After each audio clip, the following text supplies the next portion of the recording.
I see the internet as the great masterpiece of human civilization, to which we're all contributing all the time, the nearly 4 billion of us with wireless access across the globe. And the reason I call it art is that the building blocks of this enterprise, the internet, seem obscure. It seems like this must be the tubes or code or a complex surveillance state or operation of various huge tech companies. In fact, what we're looking at and interacting with are ancient forms, including text and short-form text that, for centuries has been known as lyric poetry, and two-dimensional images that bear a lot of resemblance to frescoes and even cave drawings that we now see the same tropes being resurrected on first Flickr and then Instagram and Snapchat. We see on YouTube, we see performance and music that might have belonged to the ancient Greeks. And of course, we see music in the form of digitized music, MP3s, lossless music streaming on Tidal.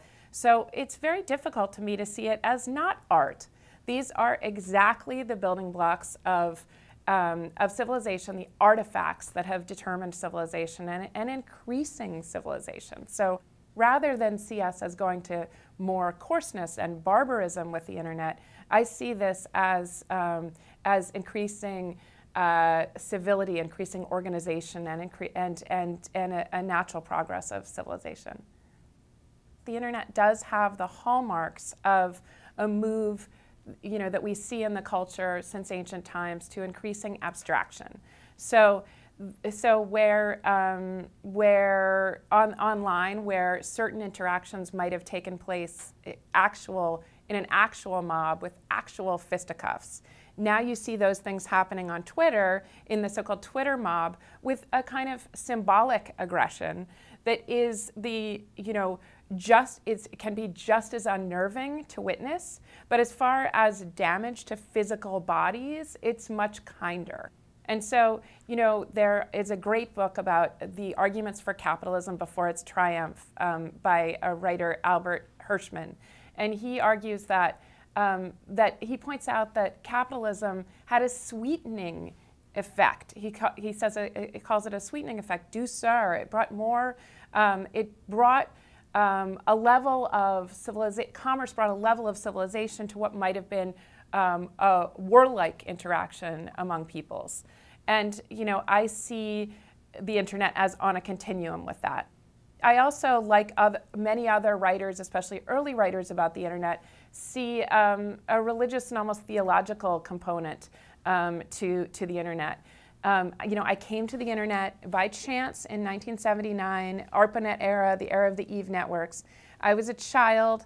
I lucked into a so-called dumb terminal that I could dial in with a modem and a coupler to a mainframe computer in the middle of my New Hampshire town. And when I looked at that screen, that dark background and then the phosphor green letters in the front, I wanted to know what was out there. I wanted to know what was in that squeal and crash of information I heard on my modem, I heard on the coupler on the telephone. And that speculation about what that deep space behind the letters might comprise, or what the Macintosh and iPhone interface is keeping from us, what that friendly interface is hiding from us, what that mystery back there is that can't be explained in simple engineering terms. It's at this point indistinguishable from magic, as Arthur C. Clarke said. I believe that the form of the tradition that the internet partakes of is realism. That doesn't mean that it accurately represents the world. So, photography is a realist form. It's not, deliberately artful. It purports to represent the world as it is. Then you look at daguerreotype photos, you look at Matthew Brady photos of the Civil War, and you see all kinds of art, all kinds of posing, all kinds of formal conventions that hamstring it, even as it claims to represent the world as it is. Now, the same is true of film. It's the resistance to three-dimensional film recently has said, well, film already accurately represents the world. Well, the introduction of perspective in the Renaissance, made painting more, quote, realistic. Depth is an actual component of experience. So to say that 3D, that adding a third dimension, that adding depth is not a way to more accurately represent the world, at least short sells or represents a high investment in the realism of two-dimensional film, a real credulity about how well we're representing the world as it is. And that that illusion, the illusion that we're getting closer and closer to more realistically representing the world, is one that we have all the time. Every new technology, including science and the compasses and sextants of analog culture, claim to represent the world as it is. And the arts have followed that too, except for that defiant pushback on the realist forms that we see with Impressionism or, say, punk music. I see in the rise of vinyl, the renaissance in vinyl sales, a love of inaccurately representing musical symbols. So, the so-called representative form that is the MP3 compressed musical technology aims to be super true to, the idea of high fidelity, sharp, realist representation of music.